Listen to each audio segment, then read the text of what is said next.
Hey everybody, Jada's here. Hello, hello, hello. Welcome, welcome. I am back. So this time I am on a new part of the book. I know in previous videos I was reading Alice's Adventure and Wonderland and Through the Looking Glass. And so that's actually two different books. So the first one is Alice's Adventure in Wonderland. And I will tell you at the end of the story, which was chapter 10 and 11, they ended up in this court. And so they were trying to figure out who was the one that said something. Let me see. I have to go back. I'm so sorry. So they had to see. So it says like who stole the tarts. So they were trying to figure out like who stole the tarts.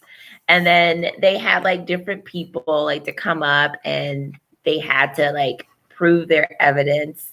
And so they were going like back and forth in the court. And then eventually Alice had a turn to say her what she found, her evidence and everything. And then eventually Alice, she said she heard her sister and her sister woke her up. And so basically, the whole adventure was a dream. Alice was dreaming. So none of those things happened. That's why it didn't really make sense. That's why, she'd grow tall and then she'll grow small and then she'll grow tall and then she'll grow small. So it wasn't really an adventure like in real life. She was just dreaming. So she just dreamed the whole thing up, everything that happened in the story. So I'm not going to go back and read. I end up doing the reading on my own, chapter 10, 11. So I'm going to go ahead and start with the new section, which is Through the Looking Glass. I'm just going to recount really quick.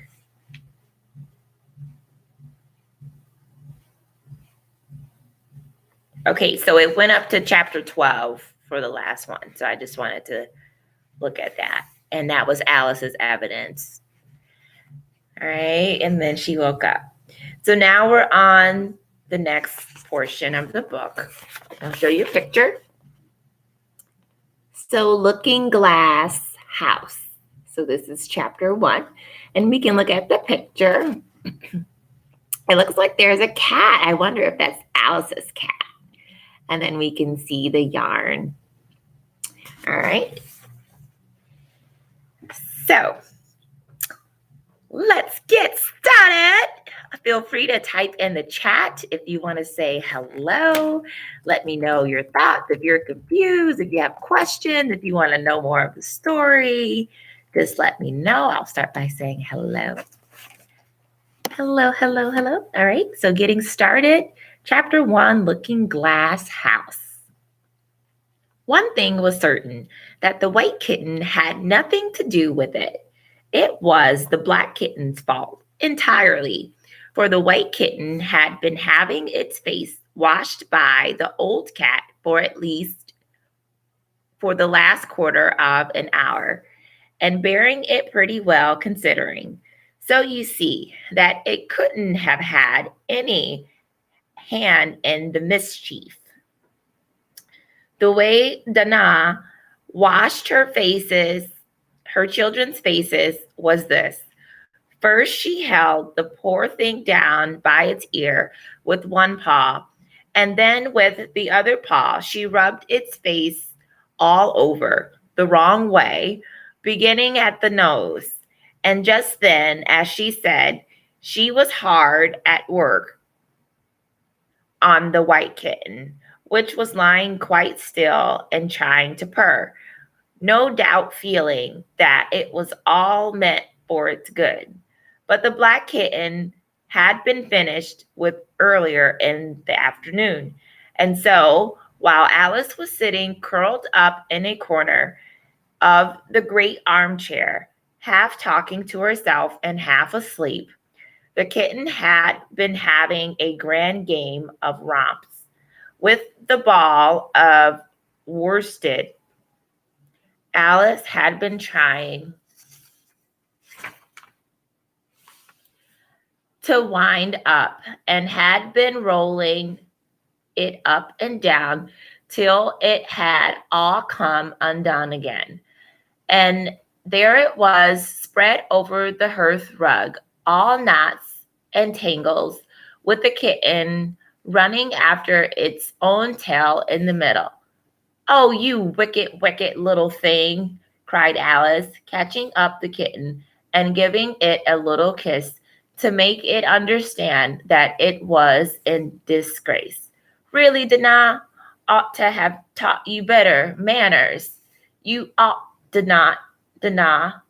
You know you ought," she added, looking reproachfully at the old cat and speaking in as cross a voice as she could manage.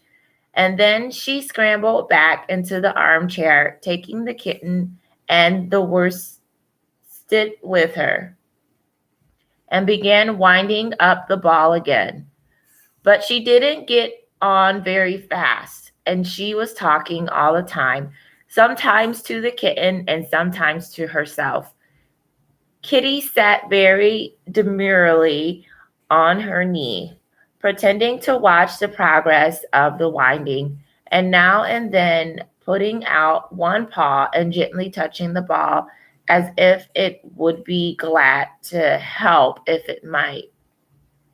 "Do you know what tomorrow is, Kitty?" Alice began. "You'd have guessed if you'd been up in the window with me, only Dinah was making you tidy, so you couldn't.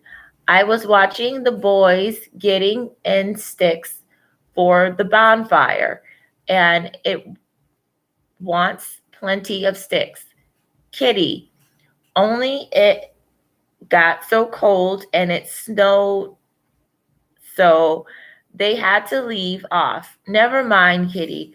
We'll go and see the bonfire tomorrow." Here Alice wound 2 or 3 of the worsted rounds and kitten's neck just to see how it would look. This led to a scramble in which the ball rolled down upon the floor, and yards of it got unwound again. "Do you know, I was so angry, Kitty," Alice went on, as soon as they were comfortably settled again. "And when I saw all the mischief you had been doing, I was very nearly opening the window and putting you out into the snow. And you had deserved it, you little mischievous darling. What have you got to say for yourself? Now, don't interrupt me," she went on, holding up one finger. "I'm going to tell you all your faults. Number 1, you squeaked twice while Dinah was washing your face this morning. Now you can't deny it, Kitty. I heard you. What's that you say?"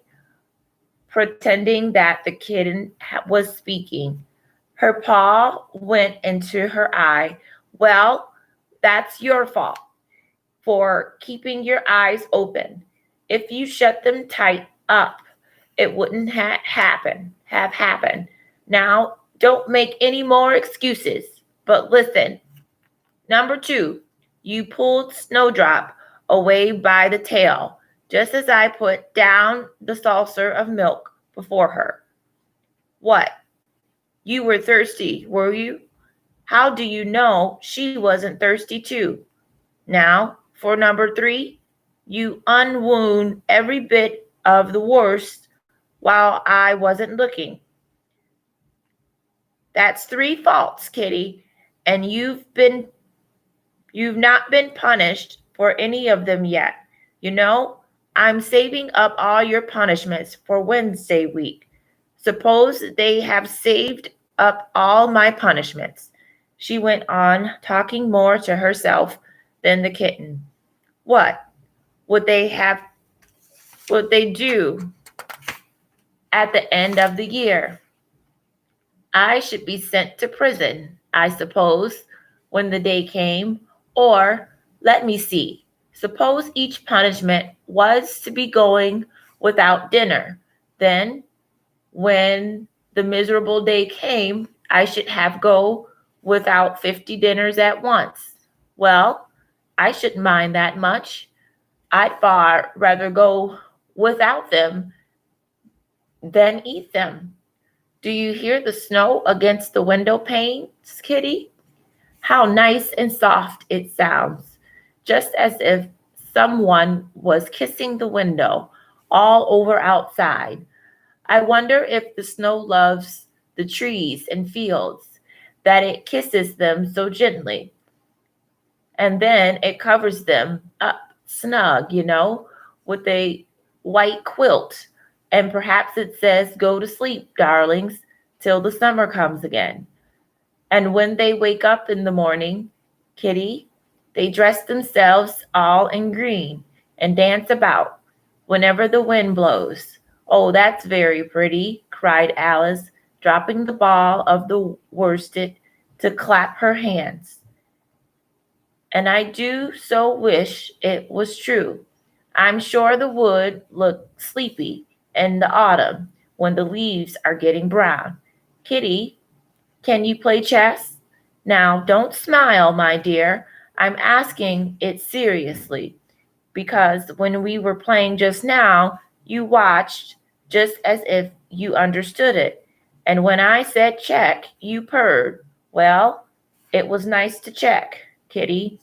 And really, I might have won if I hadn't been it hadn't been for that nasty knight that came wiggling down among my pieces.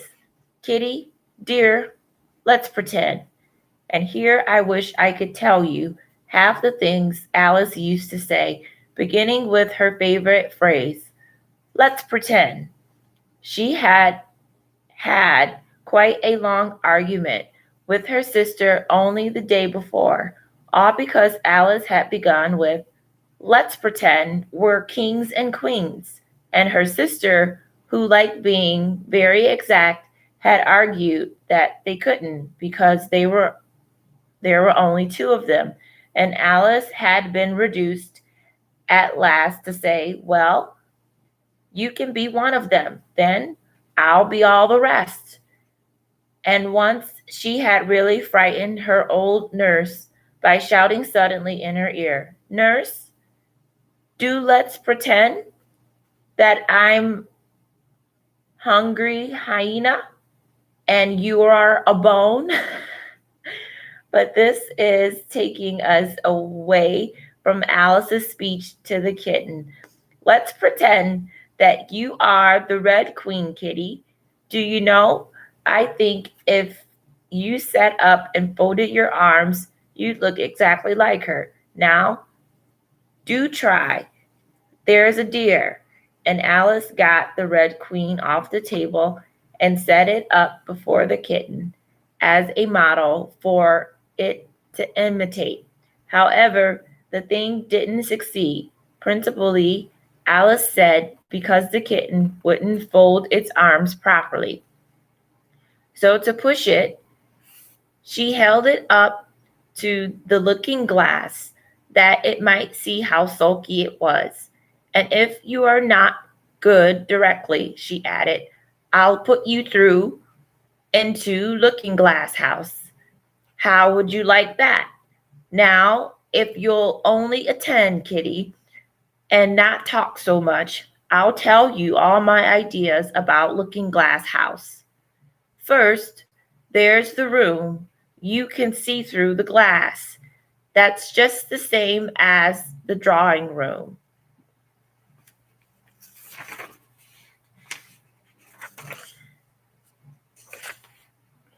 Only the things go the other way.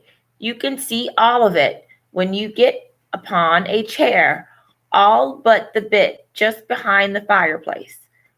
Oh, I do so wish I could see that bit, but I want so much to know whether they've a fire in the winter.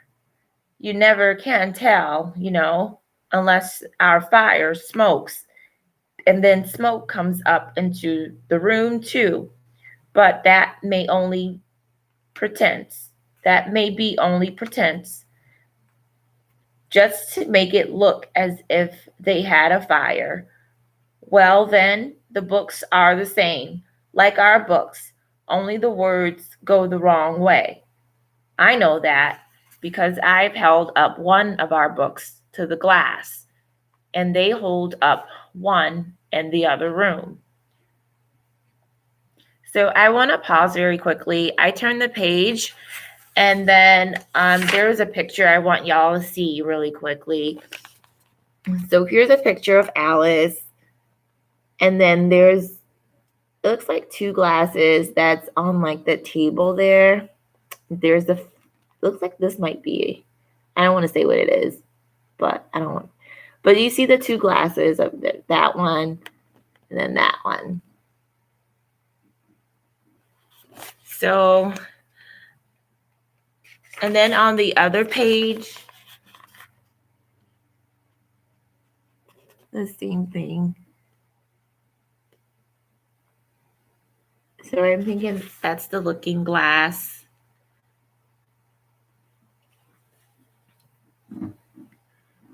So how would you like to live in the looking glass house, Kitty? I wonder if they give you milk there. Perhaps looking glass milk isn't good to drink. But oh, Kitty, now we come to the passage. You can just see a little peep of the passage and looking glass house. If you leave the door of our drawing room wide open, and it's very like our passage as far as you can see, only you know it may be quite different on beyond. Oh, Kitty, how nice it would be if we could only get through into Looking Glass House. I'm sure it's got, such beautiful things in it. Let's pretend there's a way of getting through it. Somehow, Kitty, let's pretend the glass has got all soft like gulls so that we can get through. Why, it's turning into a sort of mist now, I declare. It'll be easy enough to get through. She was up on the chimney piece while she said this, though she hardly knew how she got there, and certainly the glass was beginning to melt away just like a bright silvery mist. In another moment, Alice was through the glass and had jumped lightly down into the looking glass room.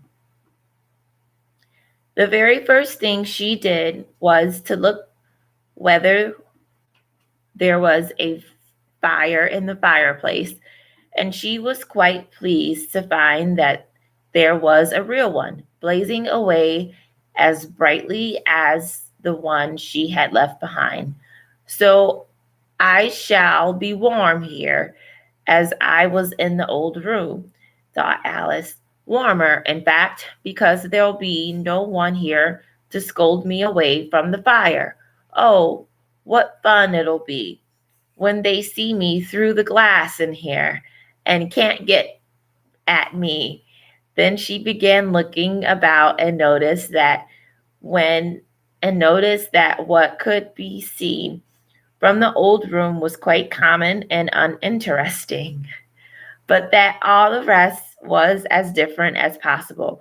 For instance, the pictures on the wall next to the fire seemed to be all alive, and the very clock on the chimney piece, you can only see it, the back of it, in the looking glass, had got the face of a little old man and grinned at her. They don't keep this room so tidy as the other, Alice thought to herself, as she noticed several of the chessmen down in the hearth among the cinders. But in another moment, with a little of surprise, she was down on her hands and knees watching them. The chessmen were walking about 2 and 2. Here are the Red King and the Red Queen, Alice said in a whimper for fear of frightening them. And there are the White Knights and the White Queen sitting on the edge of the shovel. And here are two castles walking arm in arm. I don't think they can hear me, she went on as she put her head closer down. And I'm nearly sure they can't see me. I feel somehow as if I was getting invisible. Here, something began squeaking on the table behind Alice and made her turn her head just in time to see one of the white pawns roll over and began kicking. She watched it with great curiosity to see what would happen next. It is the voice of my child, the White Queen cried out, and she rushed past the king so violently that she knocked him over among the cinders. My precious Lily, my imperial kitten, and she began scrambling wildly up the side of the fender. Imperial fiddlestick, said the king, rubbing his nose, which had been hurt by the fall. He had a right to be a little annoyed, which with the queen, for he was covered with ashes from head to foot. Alice was very anxious to be of use, and as the poor little Lily was nearly screaming herself into a fit, she hastily picked up the queen and set her on the table by the side of the noisy little daughter. The queen grasped and set down. The rip journey, the rapid journey through the air had quite taken away her breath, and for a minute or two she could do nothing but hug the little Lily in silence. As soon as she had recovered her breath a little, she called out to the White King, who was sitting sulkily among the ashes, "Mind the volcano." "What volcano?" said the king, looking up anxiously into the fire, as if though that was the most likely place to find one. "Blew me up," panted the queen, who was still a little out of breath. "Mind you come up the regular way. Don't get blown up."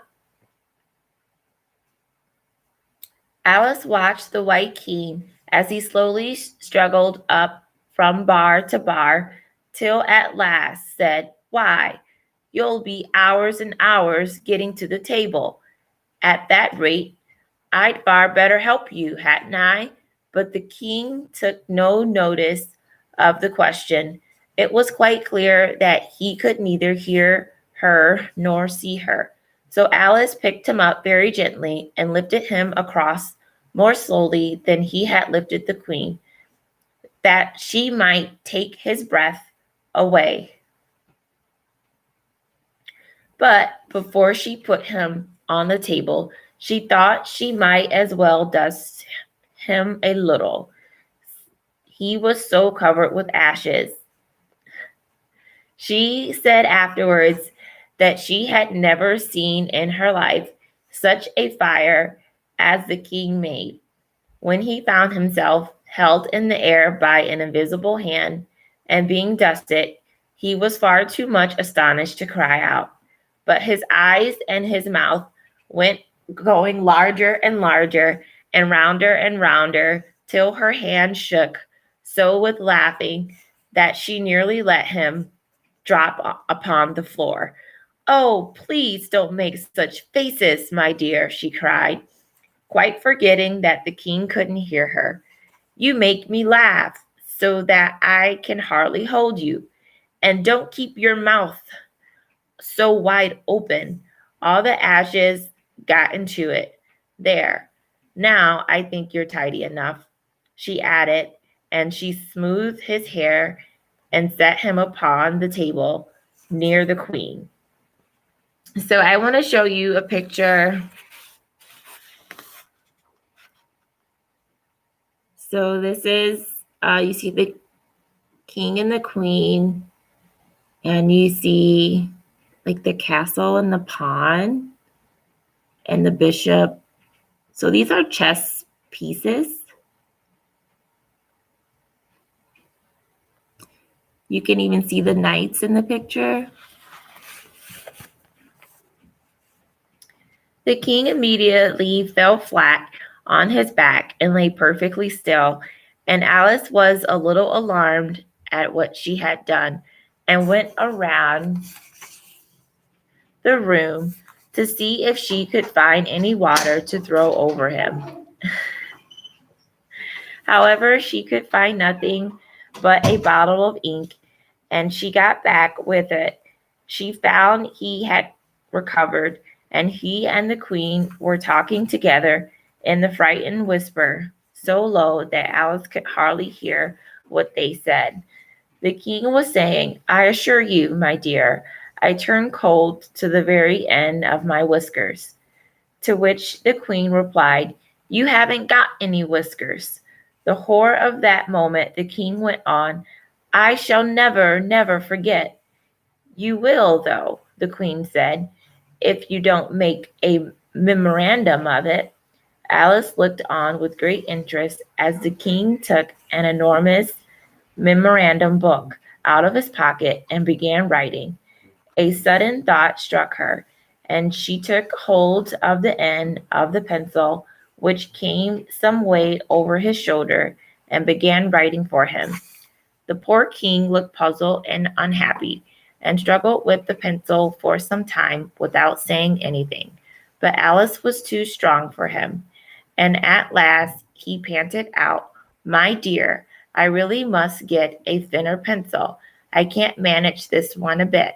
It writes all manner of things that I don't intend." "What manner of things?" said the queen, looking over the book in which Alice had put. "The white knight is sliding down the poker. He balances very badly. That's not a memorandum of your feelings."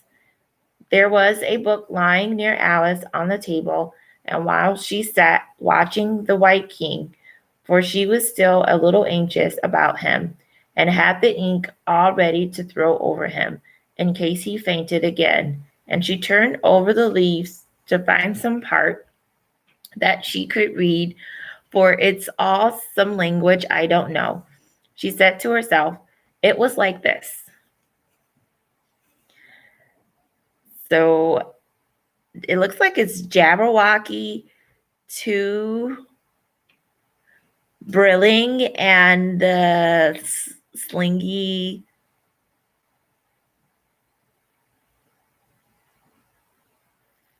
something did. Okay, so basically I'm reading something that is backwards. So I think if it were like a mirror, then you could actually read these words. I'll show you. Oh, I can see it now. So with the okay. So on the book with the camera, you can see the words are actually in the right order now. But look at this down here.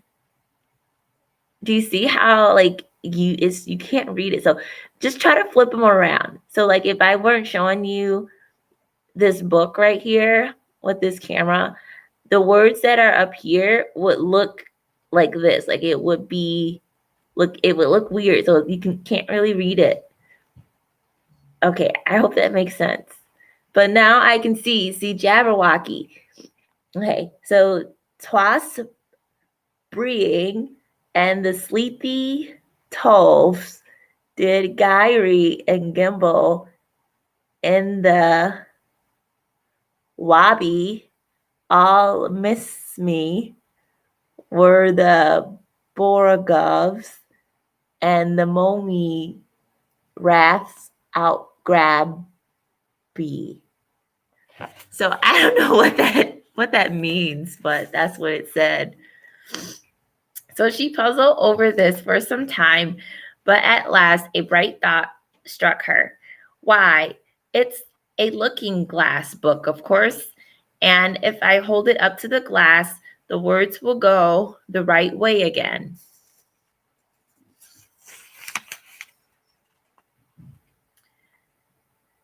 This was the poem that Alice read. Jabberwocky, twas bring, and the sleepy toves did gyre and gimble, and the wabby. All miss me, mimsy, were the borogoves, and the mommy wraths out grabby. Beware the Jabberwock, my son, the jaws that bite, the claws that catch. Beware the jub bird, and shun, and Fumius Bandersnatch.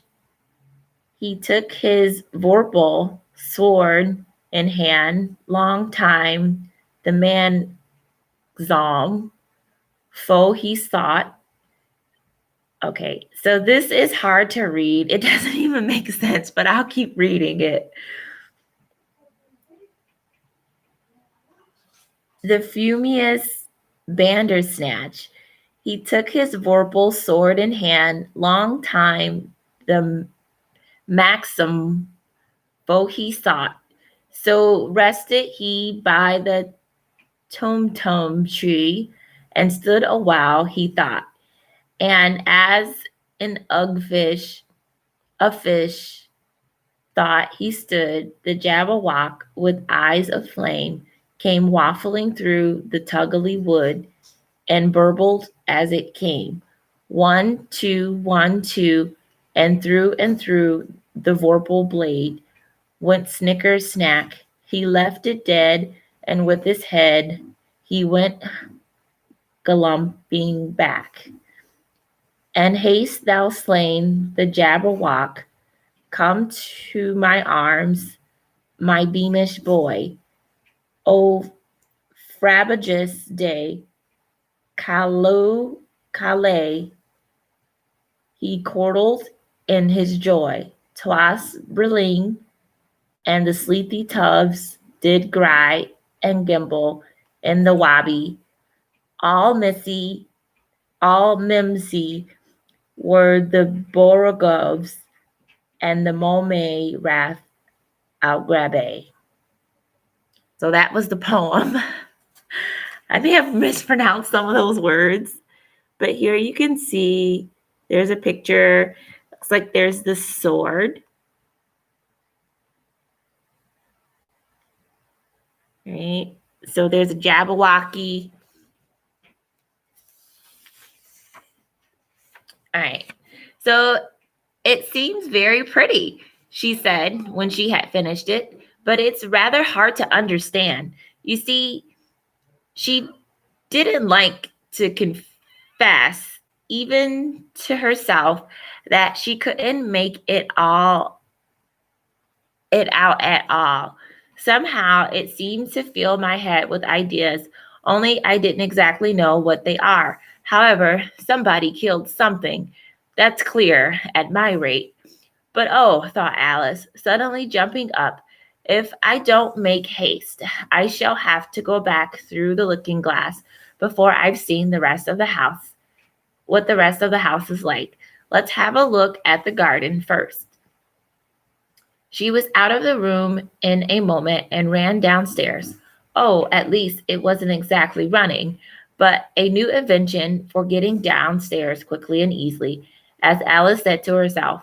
She just kept the tips of her fingers on her handrail and floated gently down without even touching the stairs with her feet. Then she floated through the hall and would have gone straight out the door in the same way if she hadn't caught hold of the doorpost. She was getting a little giddy with so much floating in the air and was rather glad to find herself walking again in the natural way. So that's the end of that chapter. The next chapter is chapter 2, and it's called The Garden of Live Flowers. So if you have your books, you may join. I am on page 135. So feel free, grab your books. This is what the cover looks like. Lewis Carroll, Alice's Adventure in Wonderland, and Through the Looking Glass. So I'm now at this part here and Through the Looking Glass. So that's what I'm doing the reading on. So this is the second part of the book. And then this is chapter 2, The Garden of Live Flowers. So I should see the garden far better, said Alice to herself, if I could get to the top of the hill. And there's a path that leads straight to it. At least, no, it doesn't do that. After going a few yards along the path and turning several sharp corners, but I suppose it will last. But how curiously it twists. It's more like a corkscrew than a patch. Well, this turn goes to the hill, I suppose. No, it doesn't. This goes straight back to the house. Well, then, I'll tell it the other way. And so she did, wandering up and down and trying turn after turn, but always coming back to the house. Did what she would. Indeed, once, when she turned a corner rather more quickly than usual, she ran against it before she could stop herself. It's no use talking about it, Alice said, looking up at the house and pretending it was arguing with her. I'm not going in again yet.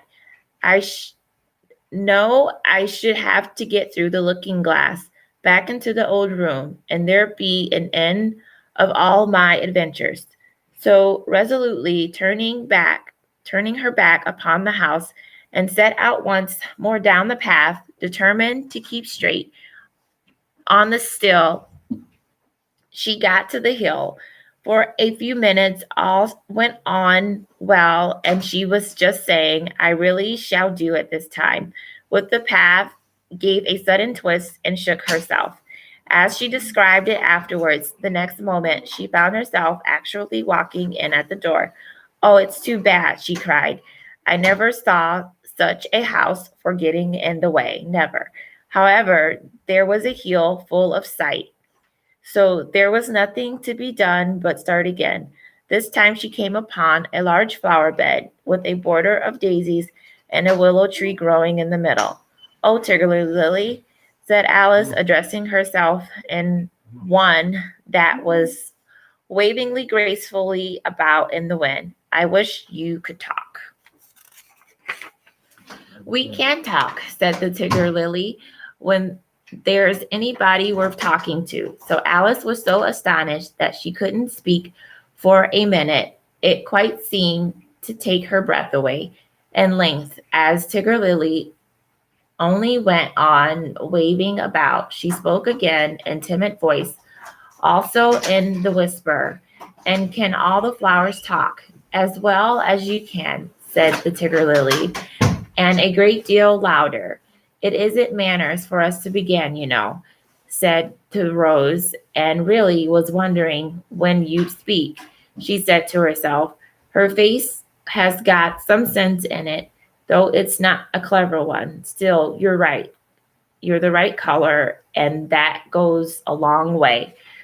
I don't care about color, the Tigger-Lily remarked. If only her petals curled a little more, she'd be all right.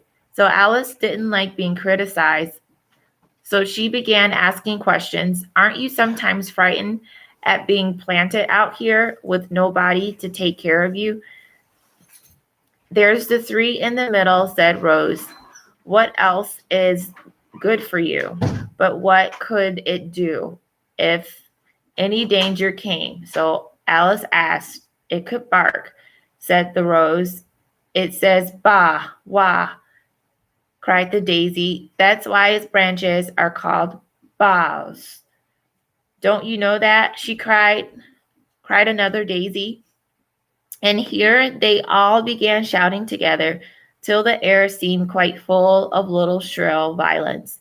Silence, every one of you, cried the Tigger-Lily, waving itself patiently from side to side and trembling with excitement. They know I can't get at them. It panted, bending its quivering head towards Alice, or they wouldn't dare do it.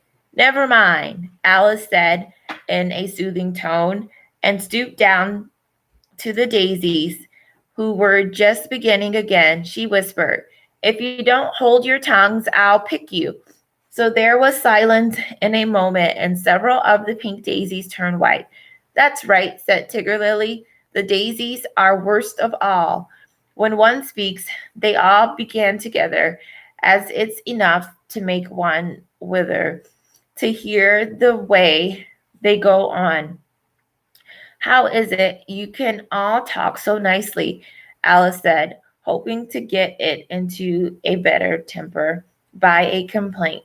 "So I've been in many gardens before, but none of the flowers could talk. Put your hand down and feel the ground," said Tigger Lily. "Then you'll know why." Alice did so. "It's very hard," she said, "but I don't see what that has to do with it. In most gardens," the Tigger Lily said, "they make the beds too soft, so the flowers are always asleep." This sounded a very good reason, said Alice, and quite pleased to know it. "I never thought of that before," said Alice. So here's a picture of Alice in the garden.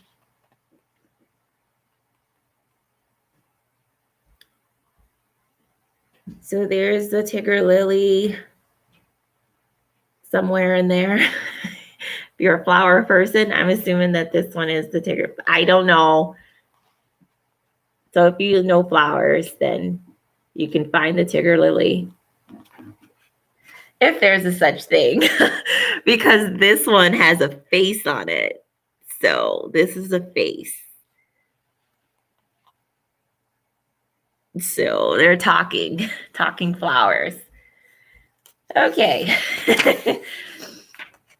So it's my opinion that you never think at all, the rose said in a rather severe tone. "I never saw anybody that looked stupider," a violet said, so suddenly that Alice quite jumped, for it hadn't spoken before. "Hold your tongue," cried the Tigger Lily, "as if you ever saw anybody. You keep your head under the leaves and snore away there till you know more what's going on in the world than if you were a bud." So, "Are there any more people in the garden besides me?" Alice said, but choosing to notice the rose's last remark. "There's one other flower in the garden that can't move about like you," said the rose. "I wonder how you do it." "You're always wondering," said the Tigger Lily, "but she's more bushy than you are." "Is she like me?" Alice asked eagerly, for the thought crossed her mind. "There's another little girl in the garden somewhere." "Well, she has the same awkward shape as you," the rose said, "but she's redder, and her petals are shorter, I think. They're done up close, like a dahlia," said the Tigger Lily, "not tumbled about like yours."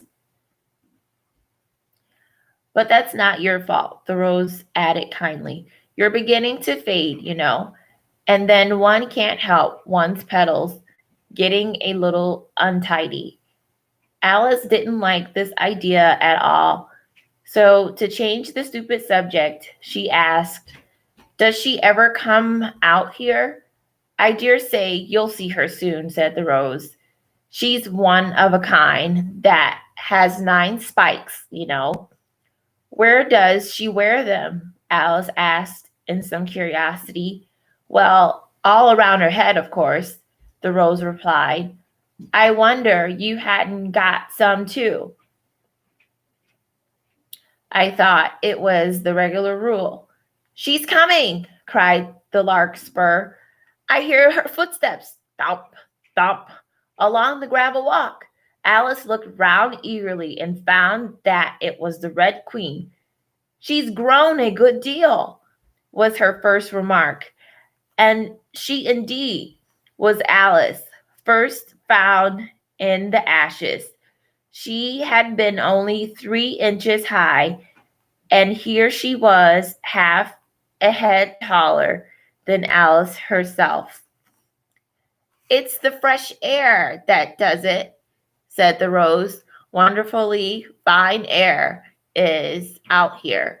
I think I'll go and meet her, said Alice. Through the flowers were interesting enough. Though the flowers were interesting enough, she felt that it would be far grander to have a talk with a real queen. You can't possibly do that, said the rose. I should advise you to walk the other way.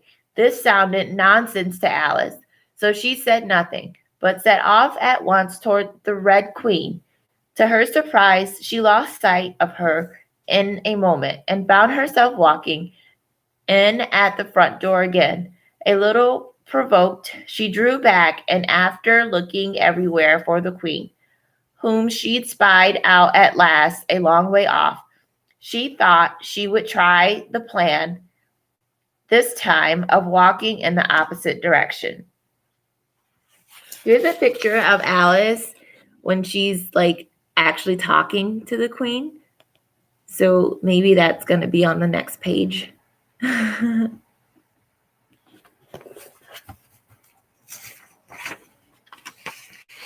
It succeeded beautifully. She had not been walking in a minute before.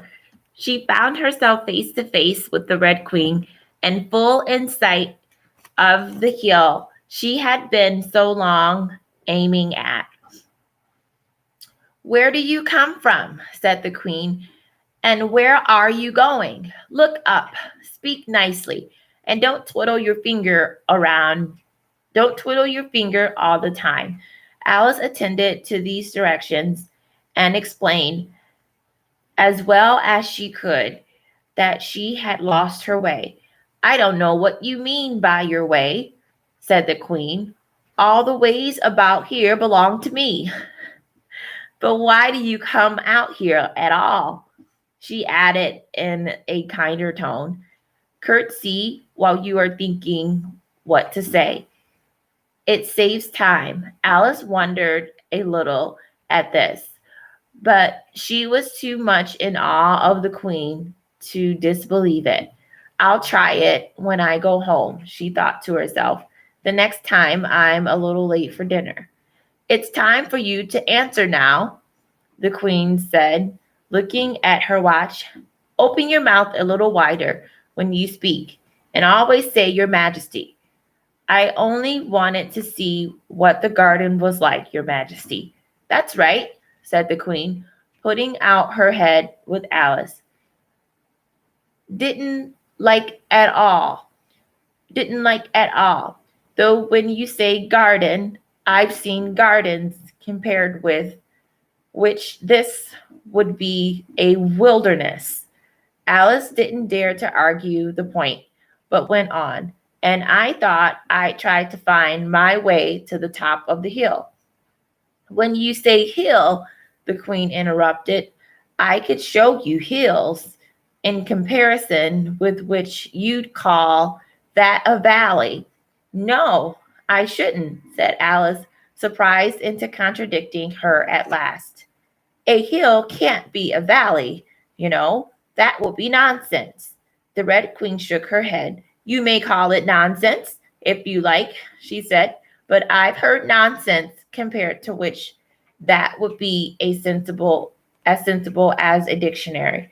Alice curtsied again as she was afraid from the queen's tone that she was a little offended, and they walked on in silence till they got to the top of the little hill. For some minutes, Alice stood without speaking, looking out in all directions over the country, and most curious country it was. There were a number of tiny little books reading straight across it from side to side, and on the ground between the divided up into squares by a number of little green hedges that reached from brook to brook. I declare it's marked out just like a large chessboard, Alice said at last. There ought to be some men moving about somewhere. And so there was, she added in a tone of delight, and her heart began to beat quick with excitement as she went on. It's a great, huge game of chess that's being played all over the world. If this is the world at all, you know, oh, what fun it is. How I wish I was one of them. I wouldn't mind being a pawn if only I might join through the course. I should be like a queen bee, a queen best. She glanced rather shyly at the real queen as she said this, but her companion only smiled pleasantly and said, That's easily managed. You can be a white queen's pawn if you'd like, as Lily too young to play, and you're in the second square to begin with. When you get to English square, you'll be a queen. Just at that moment, somehow or other, they began to run. Alice never could quite make out, in thinking it over afterwards, how it was that they began. All she remembered is that they were running hand in hand and the queen went on fast, that it was all she could do to keep up with her. And still the queen kept crying, Faster! So here's a picture, and you can see the ground is like set up like a chess board.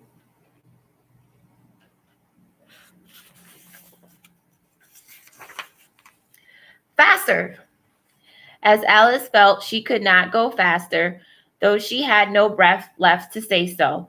The most curious part of the thing was that the trees and the other things round about them never changed their places at all. However fast they went, they never seemed to pass anything. I wonder if all the things move along with us, thought poor puzzled Alice. And the queen seemed to guess her thoughts, for she cried, Faster! Don't try to talk. Not that Alice had any idea of doing that. She felt as if she would never be able to talk again. She was getting so much out of breath, and still the queen cried, Faster, faster, and dragged her along. Are we nearly there? Alice managed to pant out at last. Nearly there, the queen repeated. Why, we passed it 10 minutes ago. Faster! And they ran out of time in silence, with the wind whistling in Alice's ear and almost blowing her hair off her head, she fancied. So here's the queen and then Alice. And you can see the queen is going faster and pulling Alice along with her somehow. Perhaps she's running while the queen pulls her. So the queen's running fast and then pulling Alice to go faster, and Alice is like barely able to keep up. So that's kind of what it looks like because she's out of breath. So she must be moving. Okay. So the queen propped her up against a tree and said kindly, You may rest a little now. Alice looked around in her great surprise. Why, I don't believe we've been under this tree the whole time. Everything's just as it was, of course. It is, said the queen. What would you have it? Well, in our country, said Alice, still panting a little, you generally get to somewhere else. If you ran very fast for a long time, as we've been doing. A slow sort of country, said the queen. Now, here, you see, it takes all the running you can do to keep up in the same place. If you want to get somewhere else, you must run at least twice as fast as that. I'd rather not try, please, said Alice, and quite content to stay here. Only I am so hot and thirsty. I know what you like. the queen said good naturedly, taking a little box out of her pocket. Have a biscuit. Alice thought it would not be civil to say no, though it wasn't at all what she wanted. So she took it and ate it as well as she could. And it was very dry. And she thought she had never been so nearly choked in all her life. While you are refreshing yourself, said the queen, I'll just take the measurements. And she took a ribbon out of her pocket and marked in inches and began measuring the ground and sticking little pegs in here and there. And at the end of 2 yards, she said, putting it in a peg to mark the distance, I shall give you your direction. Have another biscuit. No, thank you, said Alice, once quite enough. Thirst quench, I hope, said the queen. Alice did not know what to say to this, but luckily the queen did not wait for an answer, but went on. At the end of 3 yards, I shall repeat them, for fear of forgetting them. At the end of 4, I shall say goodbye, and at the end of 5, I shall go. So she had got all the pegs put in by this time, and Alice looked on with great interest, and she did return to the tree and began slowly walking down the row. At the 2 yard peg, she faced around and said, a pawn goes 2 squares in its first move, you know? So you'll go very quickly through the third square by railway, I think, and you'll find yourself in the fourth square in no time. Well, that square belonged to Tweediddledum and Tweedledee. The fifth is mostly water. The sixth belonged to Humpty Dumpty. But you make no remark. I didn't know I had to make one just then. Alice faltered out. You should have said, the queen went on in a tone of grave reproof. It's extremely kind of you to tell me this. However, we'll suppose it said. The seventh square is all forest. However, one of the knights will show you the way. And the eighth square, we shall be queens together. And it's all feasting and fun. Alice got up and curtsied and sat down again. At the next peg, the queen turned again, and this time she said, speak in French when you can't think of the English for a thing. Turn on your toes as you walk. Turn out your toes as you walk, and remember who you are. She did not wait for Alice to curtsy this time, but walked quickly to the next peg and turned for a moment to say goodbye, and then she hurried on at last. How it happened, Alice never knew, but exactly as she came to the last peg, she was gone, whether she vanished into the air or whether she quickly ran into the woods. And she can run very fast, thought Alice. There was no way of guessing, but the game was gone, and Alice began to remember that she was a pawn and that it will soon be time for her to move. So that's the end. And then chapter 3 is Looking Glass Insects.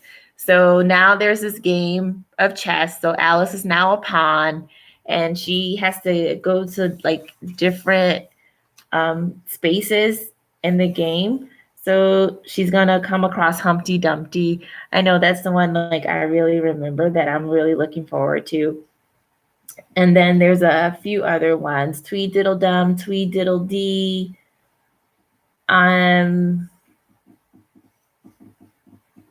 There's the knights, and then eventually she becomes a queen.